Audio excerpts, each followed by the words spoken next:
Welcome to the Partytrick podcast, where we inspire and empower you to elevate every day. Welcome to a new episode of the Partytrick podcast. Today's episode is with both Virginia and I. We've been having such great conversations with founder friends, brands that we love, member perks, digging into the entrepreneurship questions that we have for all of these amazing people that we work with. But I have been so excited selfishly to get back on the mic and have another conversation with you, V. Well, I think we're going to be in for a good one. If I'm a little scared how this isn't going to go. It's going to be fun.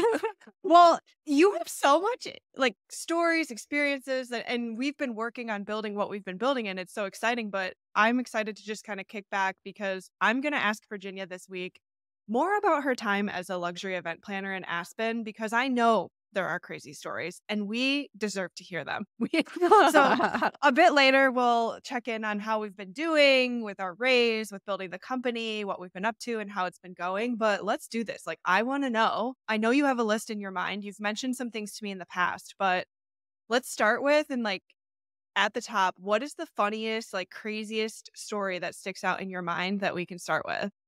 Oh my God.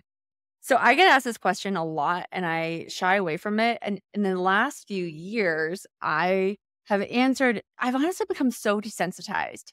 Everyone's got their little party trick, right? And I think one of my party tricks is I have some really, really funny stories that spark that conversation. And it comes from these insane experiences, which I will get to in a minute. It's like so many people have been like, write the Devil Wears Prada version or the Nanny Diaries version of what you did in this luxury event production space. So I years ago started documenting what would I put in there? And this goes to my favorite one that I want to share. I had a working title called Tampons and Teepees. That was going to be the working title. Oh, your tell-all book? Oh, like the tell-all book. Yeah. Okay. Teepees became a really big thing in events. Oh God. 8 years ago. And the very first one that ended up getting published all over the place was one that we did over a pool. It was on Martha Stewart. It was all over the place. And it was this crazy, crazy experience that we had. I'm not going to talk about the client too much, but it tripped this trend going of all of these teepees that we had to do. And so this was this cool custom teepee. We had to build a cover over the pool into the hot tub, which no one knew that it was there underneath. Then it turned into one that was over an $80,000 custom order to have this teepee hand painted with monograms and all of the details from the wedding. And that same bride, and this is disgusting. So please get ready. She's getting ready. We're in a field and she's getting ready for her wedding day and she's changing. We've got hair and makeup on her, top of her. They've already done their first look photos. Now she's getting a refresh and her hairstylist, literally we're in the middle of the field doing this. She pulls up her dress and pulls something out. And I'm not going to say it because I already said it, but it was rather disgusting. Hands it to one of my team members and was just get rid of this. So I get a call on the radio from Jill, who is a freaking saint. And that goes to the amazing team that we've had build Bluebird and a Party Trick now. My team, we wouldn't be able to do it without this. It's Virginia, you owe me so big time. That was the most disgusting thing that ever happened. So I share that, not crazy from a production perspective, but it's sometimes. So that really let off the working title, Teepees and Tampons, the insane teepees that we had created. And it's really? Did we really need to do that? And then, where those tampons came from. Yeah. Well, one, she was nonchalant, just yeah, hey, I'm going to give you this. No, it was just here you go. Yeah. So wait, words of advice, don't treat anyone that way, ever. Yeah. Don't take your tampon out and give it to a stranger. Not so much. Teepees. I'm kind of curious about this. Do you have a teepee company? Do you... What No, it became a thing. I think at the rise of all the boho weddings. And it's funny. Ours was, there was this artist who activated and he did these kind of very artistic teepees. They were lit up. They were beautiful. So this bride really wanted, and this is back in 2014. It was a while ago. Was I want a version of this, but for my event. So that's where the first one came from. It wasn't even hey, I want an Indian style teepee. I wanted this style teepee. It was just this piece of art, but how could I bring that into my wedding? And then they keep it? Oh, I have no idea what happened to that one.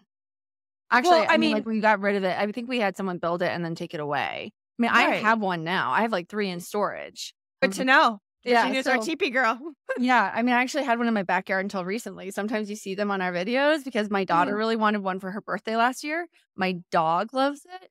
So, yeah, kind of funny that yeah, no, definitely don't have a TP company, but there are a ton of them, and you can go and buy them and then have them printed, designed. Oh god, actually, we did one inside a building. This was for a professional football player's wedding, and we had a weird it was like a lacy and satiny teepee as, like, part of a photo booth prop. So, inside, is it just kind of like another area for people to, like, sit Like a and lounge, chill? Yeah. totally. We did one that was a photo booth on the inside. That'd be cool. I mean, this is like Aspen vibes, mountain vibes, and I feel like you're Totally. right. Like 2014, 2010-ish, like that's definitely like the TP trend era. Yes. Yeah. Well, I mean, it started 2014 and then it went until like the last one was 2019, the last big one. That was actually we had a TP there and the tampon story. That was summer of 2018 or 2019. So wasn't that long ago. This kind of reminds me that we should probably do an episode in the future on like you spend so much money on things for your wedding and these events, and then it's like, what do you do with it after? Oh my Like God. a Yeah. TP. Now you have 3 TPs, but like there are so many things. Like my brother just had his wedding and they did like the greenery wall. My dad built it. And then he's like, well, I guess I'm just gonna rent this out to other weddings because I don't know what else I'm gonna do with it. And other people want it. So anyway, off topic, but I TPs mean, and it is. tampons. Well, it's events and all the stuff that you accumulate. And again, if you've got space, you can store some of it.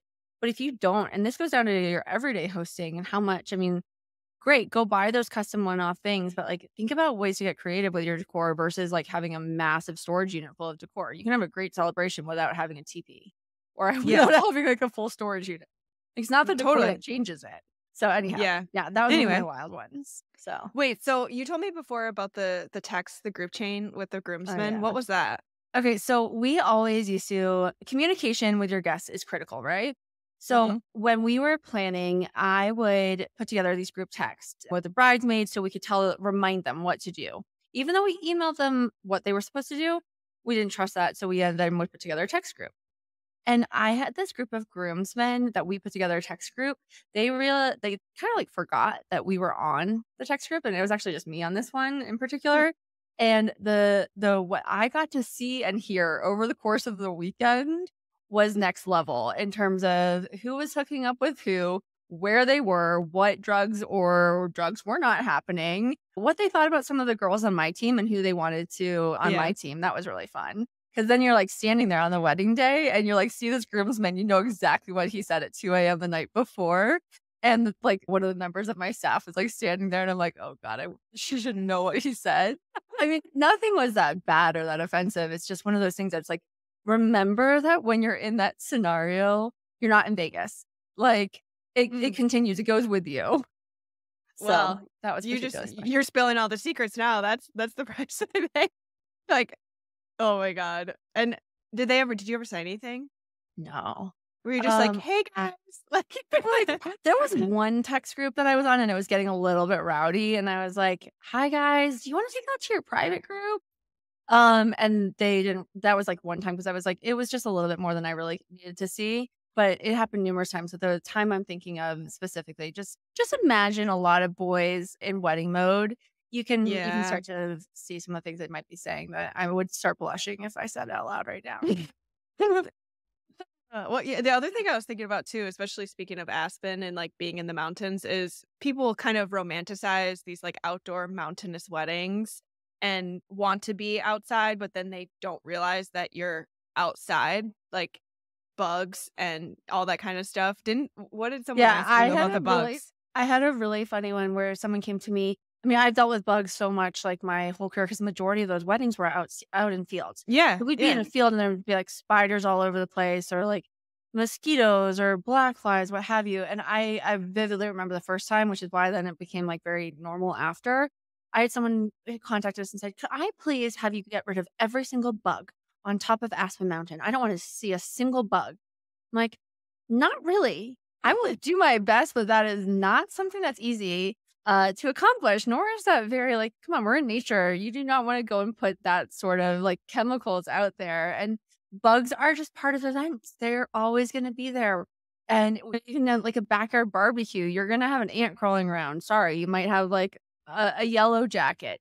Prepare for it. So we always ended up having to I mean, I had 1 or 2 fields that would get a little bit muggy, and we would spray them, but I really don't like doing that. And Yeah. so I was bringing bug spray and making sure that the wind was moving. So there would be certain times that we knew that there was, like, not much air movement, so we actually bring in big fans to keep the air moving so the bugs wouldn't settle around our guests. Like in the tent or just The outside in tent and general? outside, and you'd hide them, basically, like, behind Oh. restroom trailers, so you could strategically place these large fans. Really weird, I know. This is the weird stuff that we used to No, do. this is helpful though. Like, I mean, Yeah. even if someone's having like a backyard thing, like, yeah, we want to just do our best to repel the bugs, maybe not like extinguish I think that's them. good. Yeah. Totally. So, do you have any like favorite candles or like products that somebody could use? Like, is it a citronella brand Oh, I would do, specifically? like, citronella. I have and I'm gonna space on the brand, but we can pop it in there, like, well, we have it in one of our which party we have it? Maybe the farmer's table party. We can One of link it my below. favorite candles, and I love it even if it's not a citronella candle. So, yeah, Mm, no, I also the other thing I love doing when you're thinking about bugs, I would bring, like, little fans, not like a battery-powered fan for the movement, but just, like, almost a sun fan for heat because that actually kept bugs away as well, and it looks a lot more tasteful mm. in an event environment to have, like, a little foldable, little collapsible fan. Also, that's fun. Like, it's almost like having a costume. Right? Yeah. So those are Yeah. good things to have, kind of on hand. It sounds weird, but they're actually really go far. We've been sharing a lot of those, like it's like a dome, but it's Oh, yeah, net put over your to food. cover the food. Yeah, Mhm. because I feel like that's the main concern, especially if you have food out, like, Oh, it can get completely. nasty with, like, flies and bugs and stuff, so those work really well, and then there's also those it looks like a fan, but it's like a fan that goes around the food that just kinda keeps Keeps it movement, like you moving. were Yep. saying with the wind. We Yeah. do that on the table with the food just to repel the bugs away. Yeah. It's funny, I actually had someone reach out to me, like, on a media outlet recently talking about bugs at weddings Mm. and what to do and how we Oh, would handle it, which is yeah. I kinda forgot about that. I wonder if it's been published. But, like, we never really ran into some big issues in terms of, like, bugs going near the cake Mm. or even, like, on the tables that much, and it's because we would always make sure there was a lot of air movement. Air If we movement. Yeah, air movement is really, really critical when keeping bugs away. Go get that massive commercial fan. Just kidding. And put it at your next backyard barbecue. I mean, if it works. Did you ever deal with bears or any, like, big animals? Not really. We had, like, a lot of brides who would want a big animal, so I've had horses, I've had donkeys. I mean, we dealt with bears, like, the clients had no idea. So, this is funny. So, like, obviously, I live in Colorado, and we bring vendors in from all over the place, and we bring in, like, a floral vendor from California or the East Coast or bands, Mhm. and they would always ask about the bears. And so I had a planner that I was supporting once who ordered all the dumpsters. So when you build these weddings in these big fields, you have to bring in the water and the power, and you bring these massive dumpsters in. And we order bear proof ones in Colorado. Yeah. And we know this as a local Colorado vendor, right? And so, one, as the Colorado vendor, where we're used to this, like florists will come in, they're like, I don't know how to get into your garbage. And I'm like, oh, well, they're just bear proof. Hit the lever. They're like, what? There are bears Yeah. here? You Yeah. freak. And then we had one where, like, we had all these dumpsters that were not bear proof and had all of these issues with bears Mm. climbing in and the food. And so you have to be really intentional with, like, basically hauling all of your garbage off at the end of the day, right? But no, fortunately, I never had any bears show up at weddings. I've had elk come into Or the field. moose? We don't have that many moose here. No? So we do now more so than we used to, but they too skittish in that sort of an environment. So again, Mm. elk would kind of come nearby, horses, cows, donkeys. But fortunately, oh gosh, I saw my only mountain lion ever Oh, at a wedding I was setting up for. That was terrifying. was it just kinda, like, passing through? Well, I was just sitting there watching us. Like, I was Oh. there early in the morning for a tent build out, and I walked out with the owner of the property, and we were like, "Oh, there's, like, a really big yellow lab." "Oh, that's definitely not." Well, like, the grass is super tall. The grass at the point of the season is, like, 2.5 feet tall, and she had dogs, and I was like, "Well, one of your dogs." Definitely wasn't. So, that was a little scary.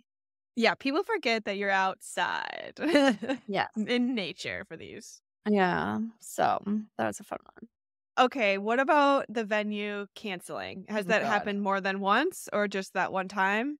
Oh, I've had venues cancel. So this is for anyone, whatever type of event you're hosting. Don't think that a contract's legally binding when it comes to venues and events.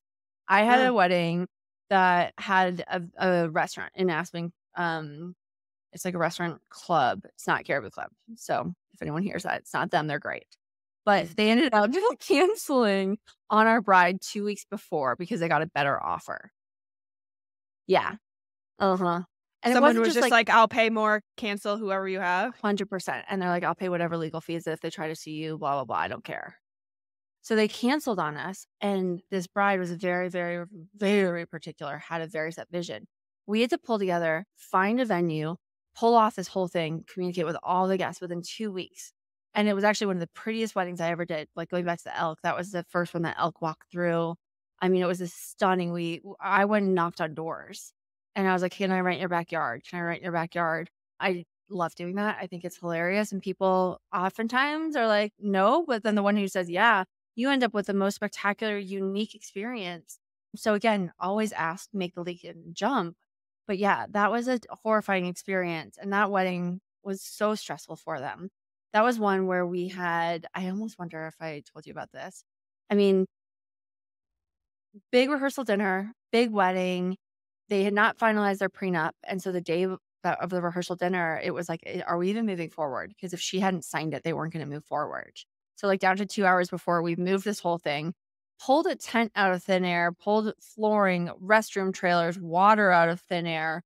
And then all of a sudden it was like about to get canceled because they couldn't finalize. So that was a Woo. very, very high stress moment. Thank God we didn't have weather.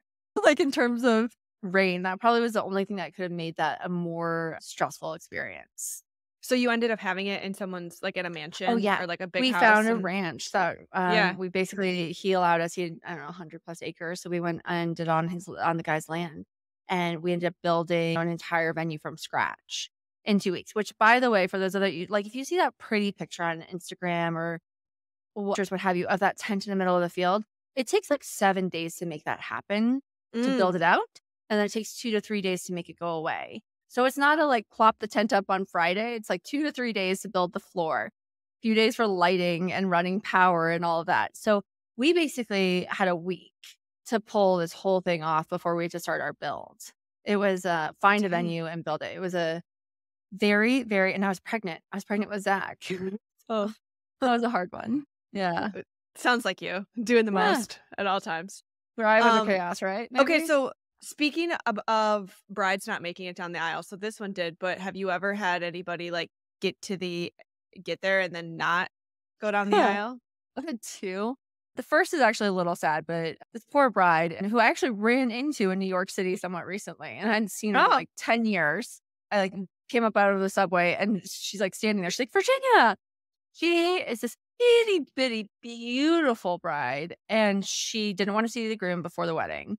But all of a sudden, she started having, like, a lot of anxiety. And she's like, "My dress doesn't fit. It feels like it's crawling all over me." And she was having, like, a legit panic attack as her guests were arriving. oh, And it wasn't about the wedding. They're still married. They're actually one of the most, like, happy couples that I had the pleasure of working with. But she had him come down, calm her down. We ended up unzipping her dress, so it was basically all the way to the top of her bum and turning the dress inside out. So we modified the dress because she couldn't breathe with her dress on. And then ultimately, like, we changed her in the middle of the room, like, changed her out of it, put her back into it, taped it, modified how the dress was fit so she could breathe, and then, subtly pushed her down the aisle. That was a particularly special experience. so he had Yeah. to come get her and be like, He had to come "Hey." get her and calm her, and it wasn't like, I don't wanna marry him, like, she was madly in love with him, but he was the only one that could actually calm her down, which is actually kinda pretty. And then I did have one that, like, 2, 3 days before, I don't know what's happened to this one. This was a really funny situation. Oh my god. So, a few days before the wedding, I get a call from the groom, and he's like, "So my officiant's not gonna marry us anymore, so I need you to do it." I was like, "Excuse me?" He's like, "Yeah, I mean, you know us, so you can just marry us." I was like, "Not so sure how I feel about that one." So we get up to the top. Well, actually, the day before, I have a meeting with both of them, and they're like, "Well, we don't think we're gonna get married, but everyone's here. So, like, we have to have a party and a commitment ceremony." So I had to get really creative and, like, how are we, A, gonna manage the vendors pulling off this massive wedding? And then B, how are we crafting this? Like, let's get really creative to say, I'm now going to not marry you. And it was so bizarre. The whole experience. Then we get up to the top. This was like when phone checks were a thing. So he wanted Oh, everyone's phone to be checked. yeah. And he ended up kicking someone off the mountain. We were on top of Ass Mountain for this one because they wouldn't. So one of my staff members had to be on phone check. And he's sitting there looking through the window at all of his guests checking the phone. I'm like, first of all, this is a fake wedding. We're not doing a wedding.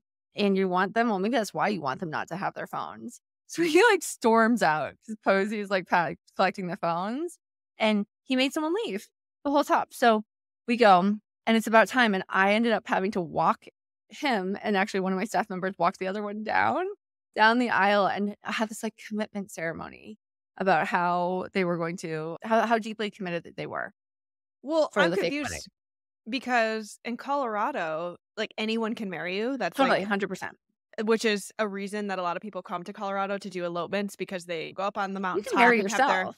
yeah, your yoga teacher, your dog, like, whoever can marry you, your Yeah, wedding you planner. self-officiate. Totally. So they just didn't sign the certificate then? Like, Oh, no, they didn't even turn it into, like, a wedding. So, like, we ended up walking down the aisle, and, like, I had to speak, I can't believe I can't remember this word for word, about how happy I was for everyone to be there to celebrate their love and commitment to one another.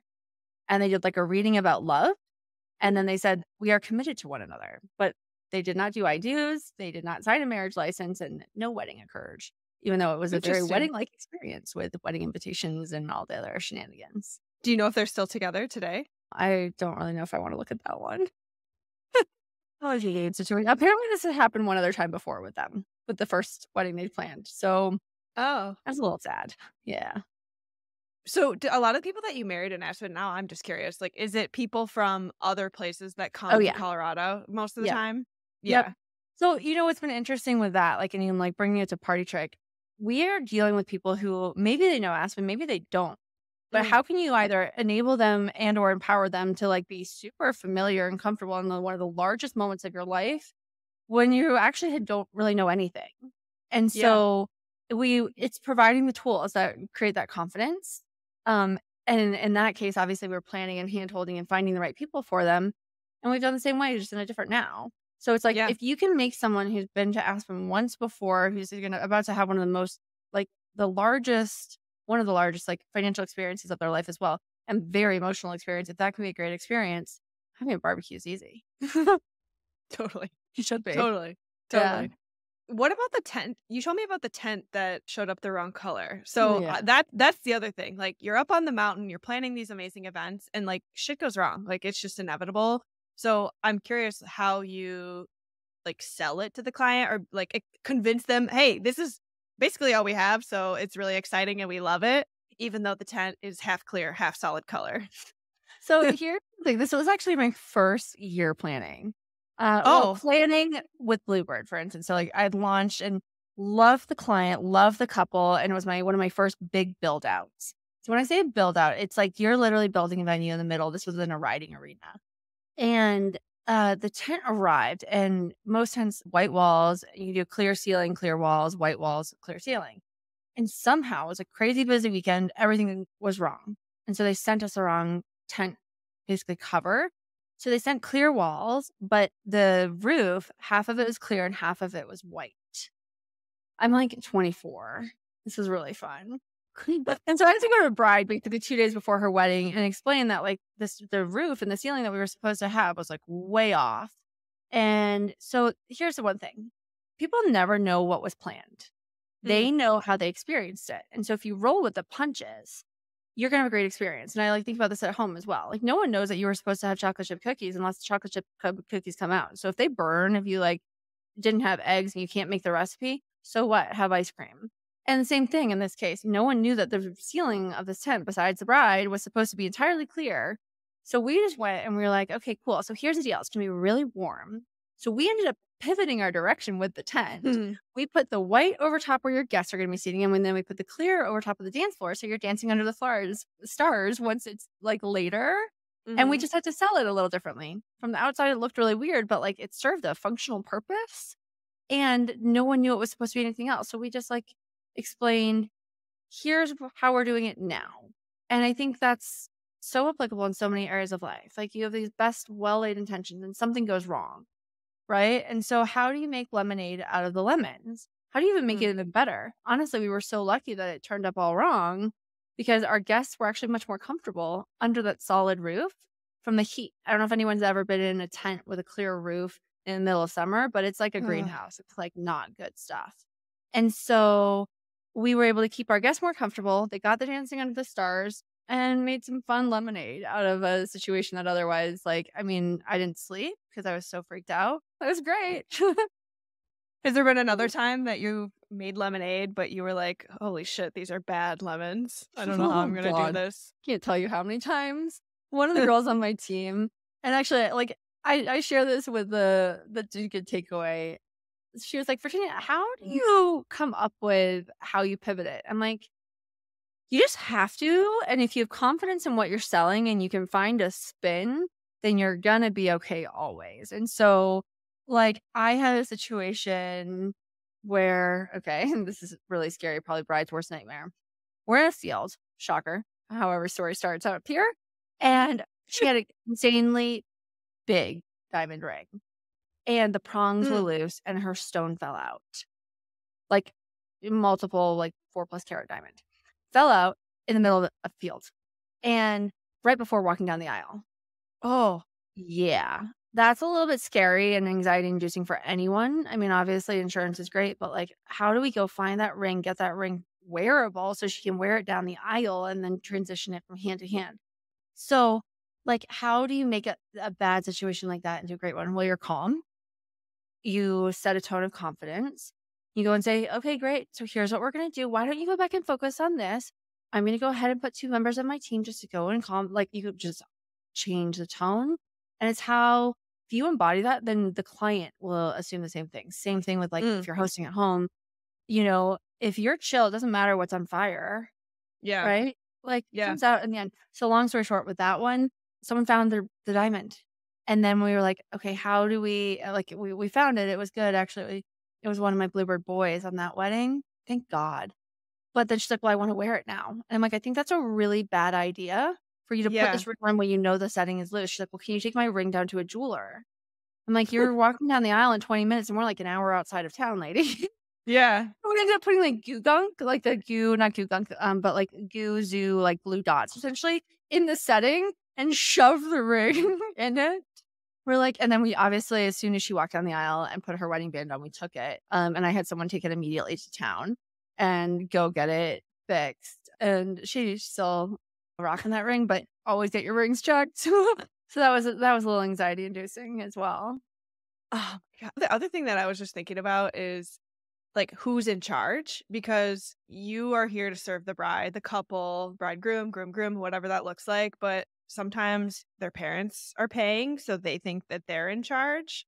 Oh, Has there yeah. ever been a time where you've had to, like, maybe not even, like, navigate, like, who, you're talking to, but, like, I just know, and if you're listening and you got friends who have gotten married, there are moms out there that are, like, obsessed with their sons. Oh, yeah. Like, oh, you actually I can tell you have something.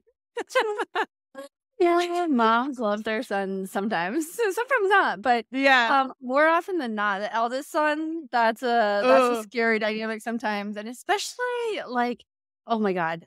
Okay, this is a funny one about just a story that happened, and then the other's, like, a little bit creepy, but I had actually was one wedding, and the mom of the groom wanted to give a welcome toast at the wedding, and so we knew it was planned, and, like, we were fine with it. Well, Mhm. the toast went on for, like, 45 minutes, and we couldn't get her to stop, and she would go and I'm not gonna use the client's name, I'm just gonna use, like, my son's name. "Well, when Zach was 1, this is what happened and blah, blah, blah, and when Zach was 4, he was really good friends with Sally and Joe down the street."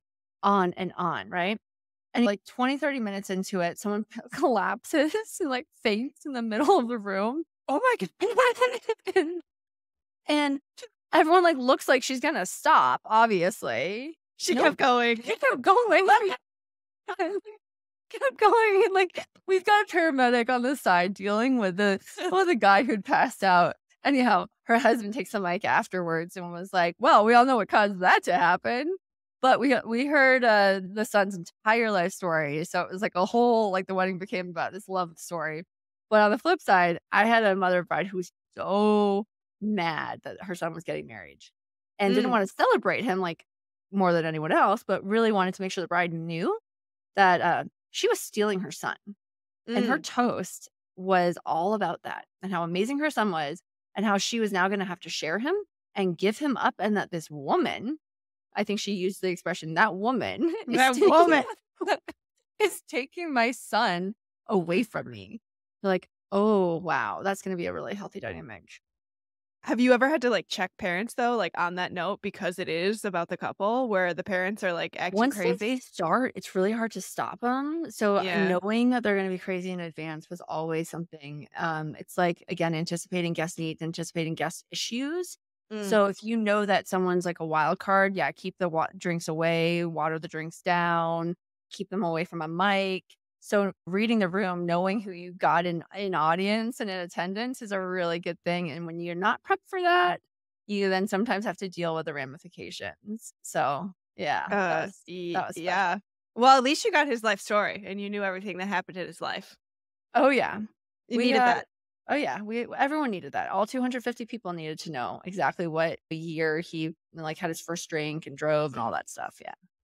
What do you think makes a good toast? I mean, you've listened to how many thousands at this point, I'm sure, but, like, what if you're gonna narrow it down to one thing, like, what makes a good toast? I hate saying it, short and sweet. Short, sweet, Mm, intentional. Be thoughtful. Don't toast without thinking about what you're gonna say. Keep it, like, 3 minutes or less. No one cares about it mm, as much as you or the other person, like, the person that you're toasting, and you wanna keep everyone's you want them to have a good takeaway. So, not just like, "Hey, I'm happy to celebrate today. Cheers." Boom. Like, that's yeah, kinda pointless. So, there's some intentionality. There's a takeaway that everyone, like, maybe learned something about the person that they didn't know before, but it's concise, it's intentional, and it's thoughtful. Again, it's mhm, something that you know they're gonna be happy about versus some embarrassing moment that really they didn't need 200 people to know.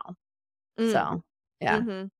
Yeah, that's a good point. I think about the girls who, like, have their phone like this and they're, like, just reading Oh the god. Yeah. Print it out. We actually mm, used to do this. Again, this, like, my psycho love of checklists and timelines. I would email anyone who was toasting and ask for a copy of the toast in advance because 1, that guaranteed that they'd actually have it prepared. mhm. 2, I then could print it and give it to them on a really pretty mounted, like, board or what have you, so it looked nice.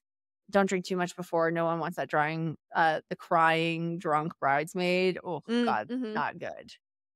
Well, not a toast, but vows. So I wrote my vows, we wrote our Yeah. vows, and right before our officiant came up and he was like I emailed them to him. I'm organized, I had them done ahead of time, I sent them to the officiant, he had them on the iPad, which we were gonna read them, and then he goes, "Yeah, Kai didn't send me any," and I was like, "He didn't?" And he goes, "Yeah, he says he's just gonna wing it." And I was like, Oh god. "What?" And I mean, this was, like, right before our wedding. He memorized and, like, basically wung it, our vows, and they were incredible. Oh my god, that's I amazing. this is so Kai, That but, is like, the it is exception, not the rule. no, I know, and, like, I'm usually, like, so organized and, like, put my thoughts down and rework them a couple of times, and I'm a good writer and I can speak well because of that, because I put thought and attention behind it, but yeah, my husband just wung his vows, and I found that out right before. I was like, "Oh my god, what's gonna happen?" But they were great. They were incredible. That's amazing. Wow. Okay, I wanna tell one more so Yeah. like, now my brain's going, okay, so everyone also asked, like, what's one of the weirdest things that you've ever been requested to, like, procure or what Mm, happened? And, I mean, again, I've had so many things that I've been asked from, like, again, buds, but I had a groom text message me in the middle of the night, and he was like, "You know, Virginia, I know what our wedding needs." I was like, "Okay, see what we need." Those, like, life vests that people wear if they are in a plane crash, the ones underneath the seats and those and he used some, like, expletive around how bad commercial flying was. And he's like, "I really need those safety vests, those airline like, the ones that are yellow that you put over your head in a case of emergency." He's like, "I think it'd be really cool if I had one for every member of my guests, and at a certain point, all blew them up in the middle of the dance floor." I was what? like, "Okay, cool. So how do I find an FAA approved life preserver?" That was fun. It's like a week before. So we go and we source it. We find them. You can buy them online, very easy. Oh, We okay. buy them totally. And we go to him and we're like, "Hey, by the way, they cost X." He's like, "Yeah, we don't need that many then." And so we ordered like probably 20 or 30 of them and we were going to order a couple hundred of them. And we're ready to get this going. And I was like, you know what? We should probably test this and see what actually happens. Cause I don't know anyone that's ever actually used one of those Yeah. before. Yeah. Yeah. It like inflates instantly, right? Oh, yeah. So one of the girls on my team, who's such a sweetheart, took it, and we brought the groom back so he could see and make sure he was okay with how this was going to go down. Puts it on, and it immediately inflates, and it starts choking her. Yeah. We're right in the back by a kitchen, so we have to go get a fork, and we're like trying to pound this thing, and we have the whole thing on video. It's hilarious. Needless to say, we did not end up putting them on any of the guests, and we ended up like donating the ones that we'd ended up buying. So thank God we didn't buy a couple hundred, but like talk about a weird request. I But mean, why? Like, do you know why he wanted him? Like, no, I'm sure it just came in a dream and it was just like a funny random, like, how funny would it be to like actually know what this is like? Why do we need it on a dance floor at a wedding? I don't know. But we did. okay. Yeah, people have got the weirdest requests sometimes. And you know what?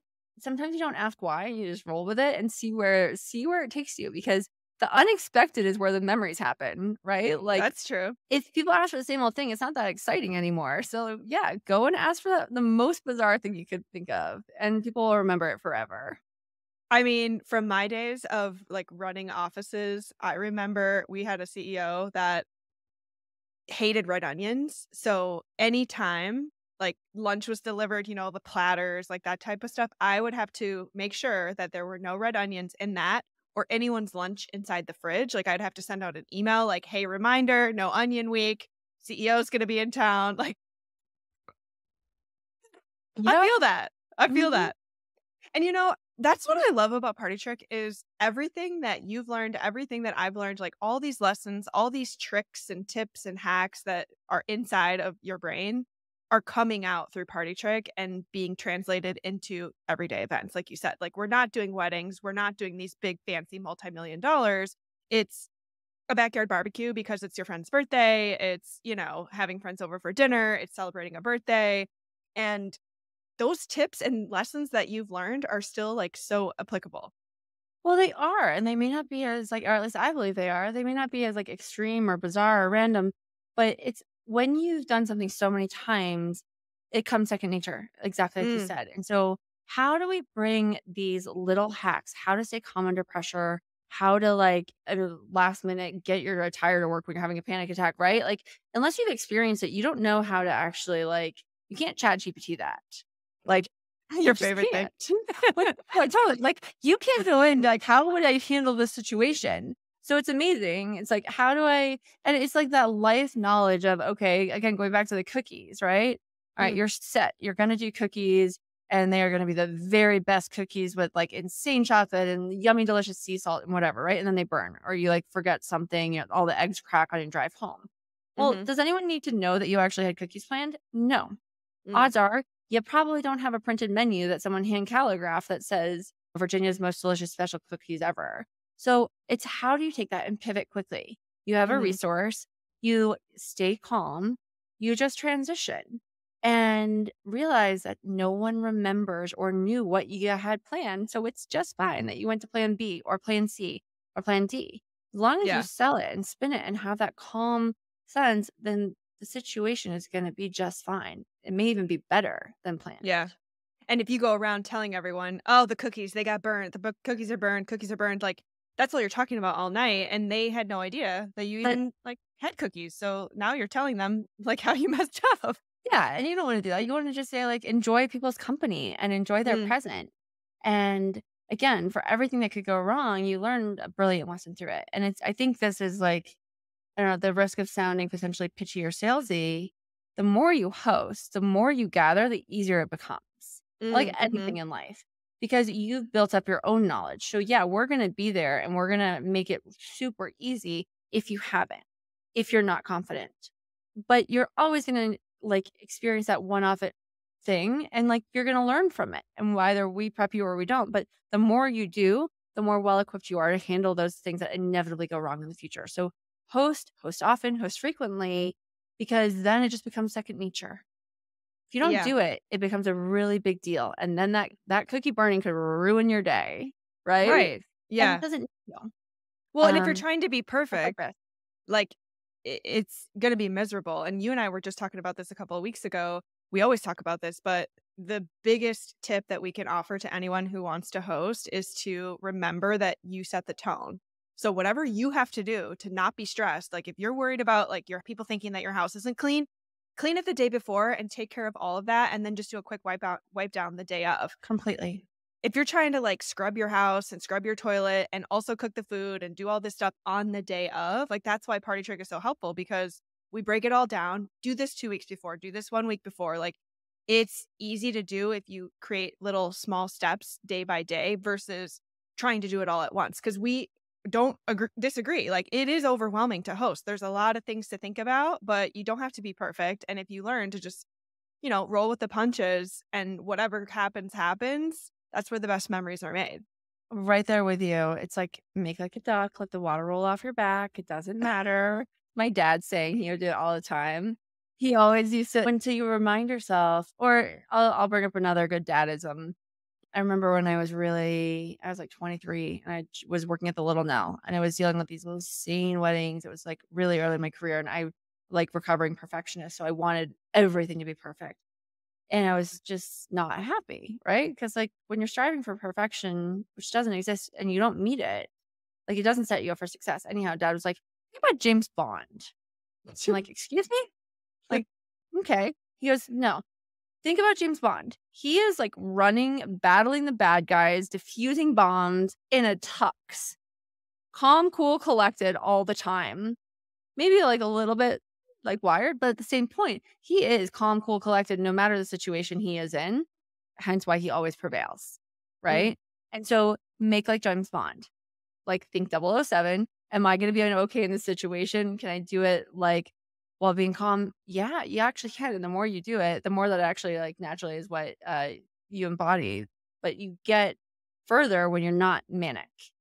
Yeah. You're like in that like just state of, okay, got this. Just roll with it. And no one knows that that bomb wasn't supposed to go off in this area, but this area instead. So this is a great transition because the first episode that we recorded, we kind of caught everybody up on building this company, like lessons that you've learned, learning to pivot. Everything that you did as an event planner still applies in the way that we're building Party Trick. I think it was like April-ish. So now we're in June. Let's catch everybody up on how it's been going. How has it been going? Mrs. You just said recovering perfectionist. I am recovering perfectionist. You should have seen Me me too. before. Me too. Me too. Me too.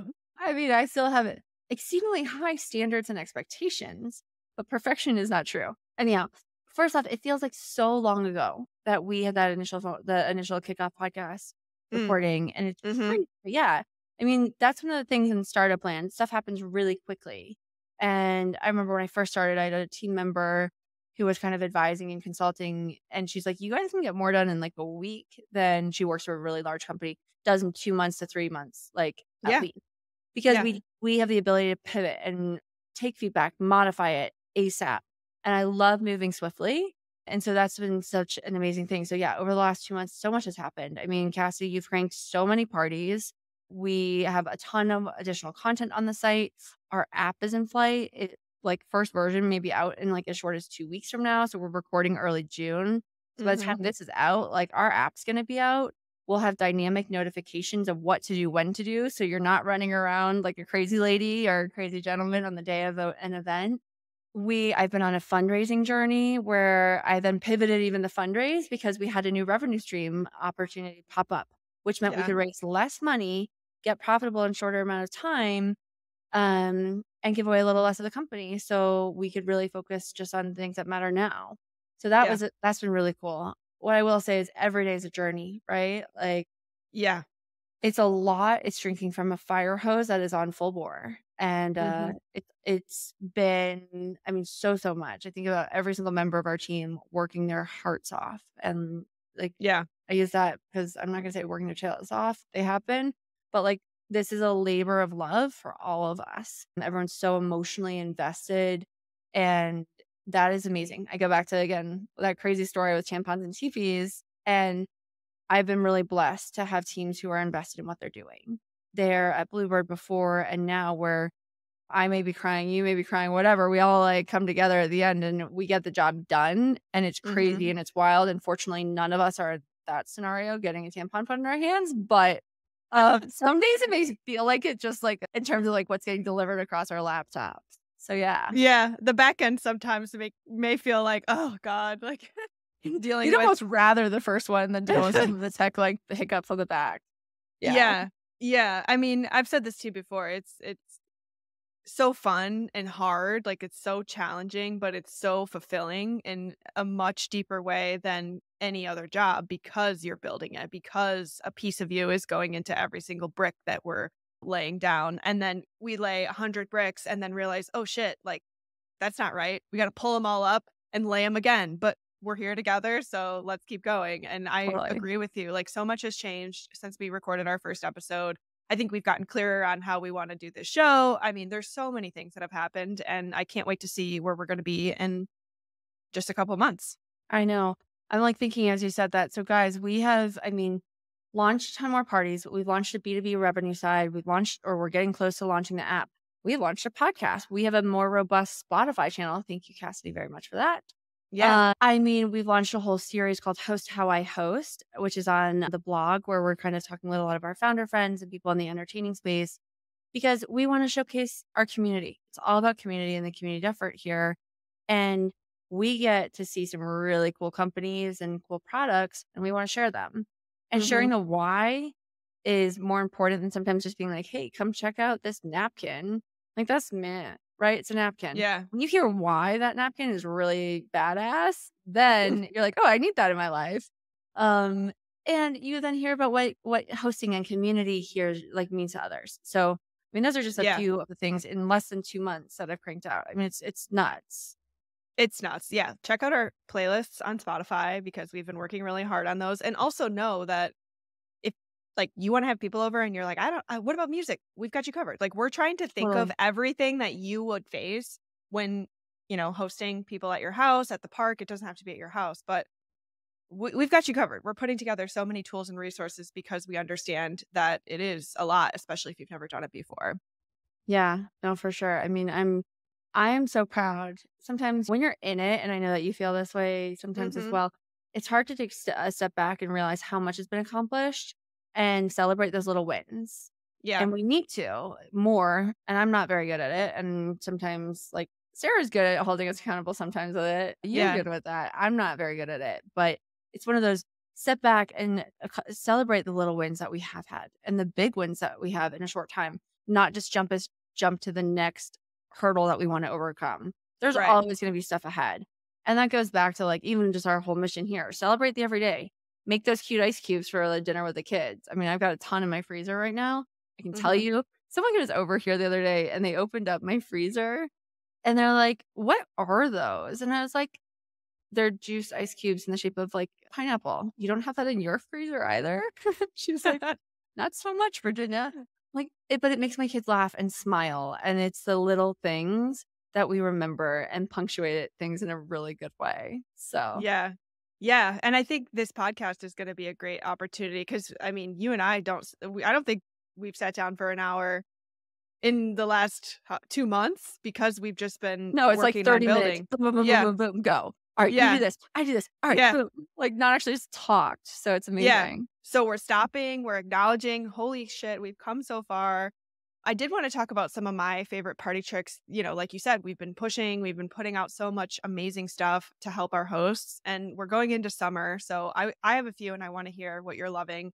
The one that I'm loving right now is the beach bonfire. Oh, I love that one.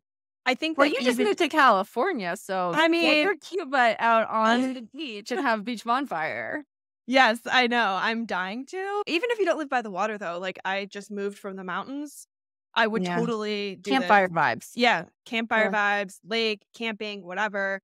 And I'm also really excited about our collaboration with the Caviar Co. Me because too. we put together this really cool date night with them. And I'm like, never had caviar in my life. I am definitely of the group that's like, yeah, too expensive. Like, not for me. And just, I've never had it before. But then when you look at it, and especially the way that we put everything together with them, we have this amazing little kit. Everything comes that you need, and it's like the same price as going out for sushi or going out for a nice dinner. It's just switching it up a little bit. And I love that we're creating accessibility to things that people might opt out of because they think it's too expensive for them. Yeah. I love that with the Caviar Co. And then we've got some fun ones coming out with them in the future because, again, it's making it accessible. What I'm going to say is going to sound super bougie, but I started writing this on LinkedIn the other day and then I stopped. One of my favorite memories from college, like, was this party at a frat house, and it was a caviar and champagne party. Whoa. Yeah, well, I wouldn't touch either with a 10-foot pole right now because, I mean, think bottom of the barrel, like, bad, bad. What would you have when you're like, but it was such a great way to, like, do something that you think is, like, super cool and super special, but how do you make it accessible? And I would Mhm. totally do what we're doing now, and it is accessible to, like, everyone in a way that I would probably, I mean, even the college kids at this point, which still probably do it, like, what be Mhm. find our caviar collabs accessible. And I think that that's the goal. We don't want it to be this, like, overly hoity-toity. When you say it's a caviar and champagne party, you have an assumption that it's, like, out of reach. And our Mhm. goal is to make everything so in reach that you can have those things that feel super special and very luxe, but, like, it doesn't need to be. Like, Yeah. can be available. I also we did a really fun collab with Stephanie Cove, who is a dear friend of mine. She actually trained me when I was at the Mm. Little Nell. So that's actually how Steph and she Oh, I trained. didn't know that. Mhm. So Yeah. I learned how to plan from Steph, and she is, like, one of the planners. I think there are probably 3 out there that I admire more than almost anyone in that industry. And Steph is just also one of the kindest, most beautiful human beings, cares so much about the experience for others. Mm. And her 40th birthday party, serious goals. I went to it a year and a half ago, and I'm like, as I get closer to that, I'm like, what am I gonna do for mine? It will never top Mhm. hers. But it's not about that. It's about how you feel, right? And so she did a party that Get Ready With Me that's basically helps all the brides and people who are getting ready for weddings. It's a really overlooked part of a wedding Mhm. experience. And as we're in summer, like, get this, gift it to your girlfriends because everyone deserves to have a really great getting ready experience the day of the wedding. And it's honestly a pretty, like, not fun, stressful part that a lot of people dread. And if we can Mhm. make that fun and accessible to all and start this journey with weddings off. And again, I know we talked a lot of weddings today, but that's why that's coming up. Like, it's Yes. stuff like that. How can we go ahead and make the everyday, the things that people experience? And now that getting ready isn't an everyday, but it is a big pain point for many. And it really gives them the opportunity to introduce and see just how easy our platform is. So, Yeah. And the app will be coming soon, which we can not wait for. You guys have so no excited. idea. Yeah. So, love it. Well, this was great. I think we need to get another Cassidy and Virginia recording on the books and give the people what they want, which is the tea and all of the amazing information that is inside of your head. Of course, it's inside a party trick, but I just want to thank everybody listening for joining us for another episode of the Party Pod. We will be back and see you next week in our next episode. Thanks, Cassidy. Thank you.